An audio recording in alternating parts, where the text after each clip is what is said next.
আমি আজ যে ভিডিওটা দেব সেটা হচ্ছে আগস্ট মাসের ভিডিও। আগস্ট মাস 2025-এর রাশিফল। এই মাস বিশেষভাবে গুরুত্বপূর্ণ কারণ প্রতিটা গ্রহের পজিশনও বিশেষভাবে গুরুত্বপূর্ণ। মাসের প্রথম 11 দিন বাদ প্রথম 11 দিনের পর বুধ বক্রী হচ্ছে, বক্রী থেকে মার্গী হচ্ছে। মঙ্গল কন্যা রাশিতে বসে, শনি মীন রাশিতে বসে আছে বক্রী অবস্থায় এবং শনি মঙ্গলের সপ্তম দৃষ্টি বিনিময় চলছে। মিথুন রাশিতে দুই গুরুর অবস্থান, গুরু বৃহস্পতি এবং গুরু শুক্রাচার্য শুক্রদেব। আর মকরের ধনভাবে বসে আছে রাহু। দুই গুরুকে দৃষ্টি দিচ্ছে রাহু। তো সূর্যদেব আবার মাসের 16টা দিন আপনার মকরের সপ্তম হাউসে এবং মাসের বাকি কটা দিন 8th হাউসে অবস্থান করবে। এরকম পরিস্থিতিতে আগস্ট মাসটা আপনাদের কেমন যাবে দেখুন। বুধ 12 তারিখে 12ই আগস্ট মার্গী হচ্ছে এবং সপ্তম হাউসে বসে বুধ আপনার জীবনসাথীর যে সপ্তম হাউস তো জানেন, সেখান থেকে বিবাহ, সেখান থেকে দাম্পত্য জীবন, সেই 7th হাউস থেকে ব্যবসা বিচার হয়। তো সেইখানে বসে বুধ মার্গী হয়েছে। তো আপনার জীবনসাথী চাকরি খুঁজছেন, চাকরি পেয়ে যাবে, কাজ একটা ব্যবস্থা হয়ে যাবে। এই আগস্ট মাসে কাজের ব্যবস্থা অবশ্যই হবে, কাজ পেয়ে যাবেন, ব্যবসায় বৃদ্ধি পাবে, আর্থিক লাভবান হবেন। প্রেমের মধ্যে যারা আছেন অনেক প্রশ্ন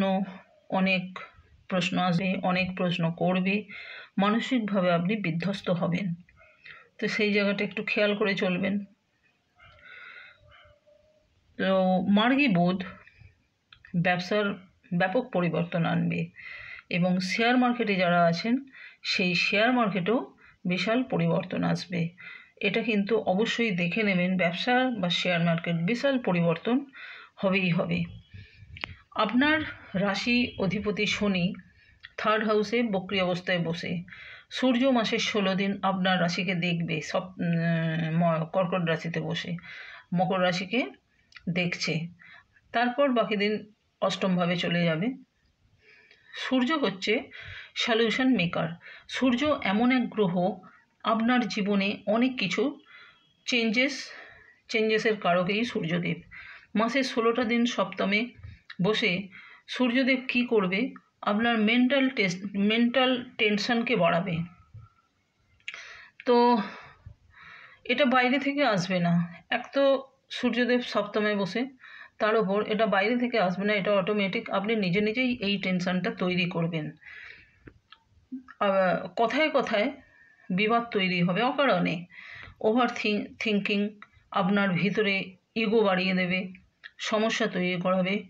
আবার দেখুন শনি বক্রী অবস্থা 3rd হাউসে বসে। আগের ভিডিওতে বলেছি কি বক্রী শনি ভালো মন্দ মিলেমিশে ফল দেবে। তো বক্রী শনি সব ব্যাপারে আপনাকে স্লো করিয়ে দেবে, সব ব্যাপারে ইন্টারেস্ট আপনার কোনো কিছুতে যেন লাগবে না, এনার্জি লাগবে না। এই মাসে দেখা যাবে যে ব্যাপারগুলোতে ইন্টারেস্ট পেতেন, আপনি ধরুন গান শুনতে ভালোবাসেন বা সিনেমা দেখতে বা খেলা দেখতে বা বন্ধুদের সঙ্গে একটু সময় কাটাতে ভালোবাসতেন, আপনার যেন কোনো কিছুতেই যেন ভালো লাগছে না, ইন্টারেস্ট লাগছে না, এই মাসটা দেখা যাবে। পয়সা, আপনার অর্থ জলের মতন খরচা হবে এ মাসে। আগস্ট মাসে আয়ের থেকে ব্যয় হবে বেশি, সেই জায়গাটা একটু সামলে চলবেন।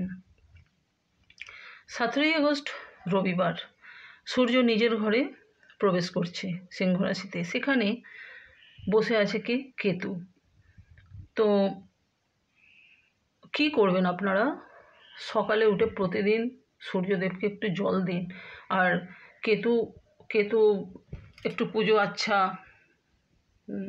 স্পিরিচুয়ালিটিকে দেখে, পুজো আচ্ছার মধ্যে থাকুন, জবান্নিক করুন, গুরুদেবের সঙ্গে একটু সান্নিধ্যে থাকুন। কেতুর নেগেটিভটাকে মানে কি বলবো, কেতুর নেগেটিভগুলো যাতে না আসে, সূর্যের যাতে ভালোটা আপনারা পেতে পারেন, সেই জন্য আমি বলবো আপনারা পুজো আচ্ছা নিয়ে থাকুন, জবান্নিক করুন আর ছোট ছোট তীর্থযাত্রা করুন। বড় বড় তীর্থযাত্রা আমি বলছি না, বড় তীর্থযাত্রায় বড় খরচা। আপনার বাড়ির কাছে পিঠে ধরুন একবেলা হোক, একদিন হোক যাওয়া যাবে সেরকম তীর্থযাত্রা করুন। এটা শ্রাবণ মাস, বাবার মাস, মহাদেবের মন্দির আপনার বাড়ির আশেপাশে যেখানে হোক সেখানে একবেলা হোক, একদিনের জন্যে হোক, ঘুরে আসুন। এটা কিন্তু আগস্ট মাসের 16 তারিখের পরের কথা আমি বলছি।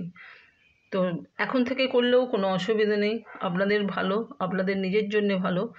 যেহেতু সূর্যদেব হচ্ছে পিতা, সূর্যদেব বাবা শরীরের যত্ন নেবেন, বাবাকে খেয়াল রাখবেন, বাবাকে সম্মান করবেন। রবির গোচরে খারাপ কিছু ফল দেবে না, এইটা কিন্তু আপনারা করুন। একটু আধ্যাত্মিক ঠাকুর দেবতা জপ ধ্যান ধারণা নিয়ে থাকুন। তো শরীরের এই যে কেতু থাকছে সিংহ রাশিতে, শরীরের সমস্যা বাড়বে, শরীরের কথাটা আমি পরে আসছি। এ মাসে নেগেটিভ সব নয়, ভালোও থাকছে। দেখুন, আপনার জীবনসাথীর সাপোর্ট আপনি পাবেন, হেল্প পাবেন, আপনাকে বুঝে চলতে হবে। মুখের বাক্যকে একটু মধুরতা আনুন, জীবনসাথীর সামনে ইগো দেখাবেন না, সম্পর্কটা ঠিকঠাক রাখুন, সম্পর্ক স্টেবল থাকবে, ভালো থাকবে আপনাদের সম্পর্ক এ মাসে।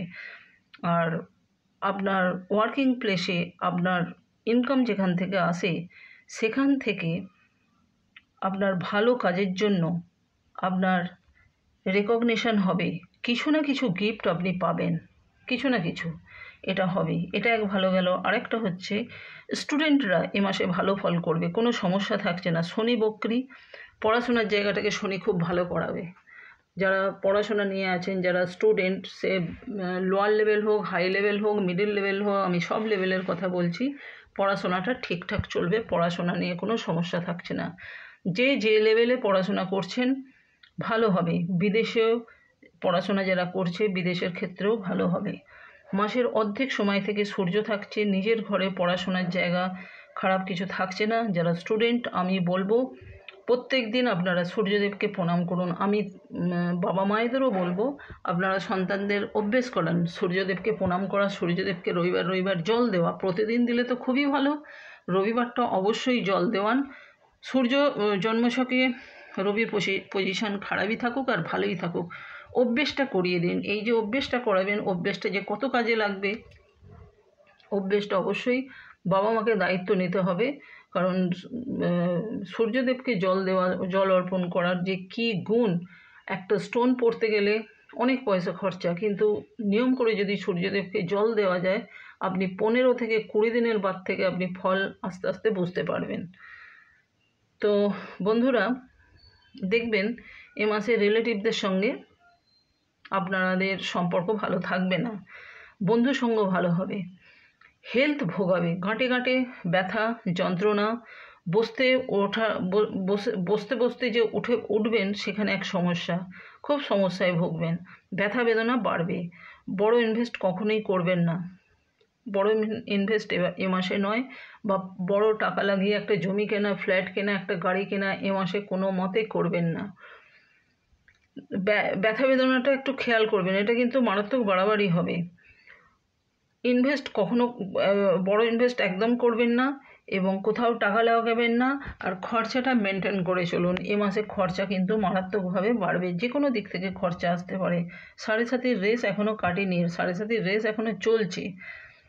তো আর তার উপরে শনি মঙ্গলের সপ্তম দৃষ্টি, নিজেদের সাবধানে রাখবেন, বিপদ থেকে সাবধানে রাখবেন। শনি মঙ্গল পরস্পরের শত্রু, সুতরাং আবার মঙ্গল বসে আছে নিজের শত্রু ঘরে, বুধের ঘরে, সুতরাং সাবধান থাকবেন, নিজেদের সাবধান নিজেদের কাছে। আপনি কি উপায় করবেন? উপায় দেখুন, হনুমান মন্দিরে যাবেন, হনুমান মন্দিরে গিয়ে 1টা লাড্ডু, 2টো লাড্ডু, 5টা লাড্ডু দিয়ে পুজো দেওয়ার কোনো দরকার নেই। আপনার সাধ্য মতন 100 বা 250 ভাজা ছোলা কিনবেন, যেমন পরিমাণ ছোলা কিনবেন তেমন পরিমাণ গুড় কিনবেন, কিনে হনুমানজিকে দেবেন, আর একটা মিষ্টি পান দেবেন, হনুমানজিকে দেবেন। আর কি করবেন, ওখানে যে ধাগা বাঁধা হয়, একটা ধাগা নেবেন, সেটা আপনার মাথা থেকে পা পর্যন্ত মাপ করে কেটে নিয়ে একটা সলতে বানিয়ে প্রদীপে সর্ষের তেল হোক বা ঘি হোক দিয়ে ওই সুতোটা, ওই ধাগাটা সলতে করে নিয়ে প্রদীপটা জ্বালিয়ে দেবেন। আপনার মধ্যে যা নেগেটিভ ঊর্জা আছে সব কেটে যাবে। আর কি করবেন, হনুমানজির চোখে চোখ রেখে হনুমানজিকে বলবেন, আমরা মানুষের সঙ্গে যেমন কথা বলি কিছু নাম ধরে, হনুমানজিকে চোখে চোখ রেখে বলবেন সীতারাম বা রাম রাম বলে আপনার মনের কথা আপনি হনুমানজিকে বলবেন, তাতে ভালো ফল পাবেন। এটা অভ্যেস করুন, খুব ভালো ফল পাবেন। এবং চোখে চোখ রেখে বলতে হবে, এবং নিজের মন থেকে কথাগুলো যেন, ভেতর থেকে কথাগুলো যেন বেরোয়, সেইভাবেই কথাগুলো আপনি বলবেন। বন্ধুরা, ভিডিওটা এই পর্যন্ত। ভিডিওটা শুনুন এবং নিয়ম করে চলুন। এবং এই রেমেডিগুলো না করলে রেমেডি থেকে অনেক ফল পাওয়া যায়। এই রেমেডির মধ্যে আপনাদের থাকতে হবে। ভালো থাকবেন, আগস্ট মাসটা সমস্যা কিছু হবে না। এই পর্যন্তই বন্ধুরা, ভালো থাকবেন, সুস্থ থাকবেন, নমস্কার।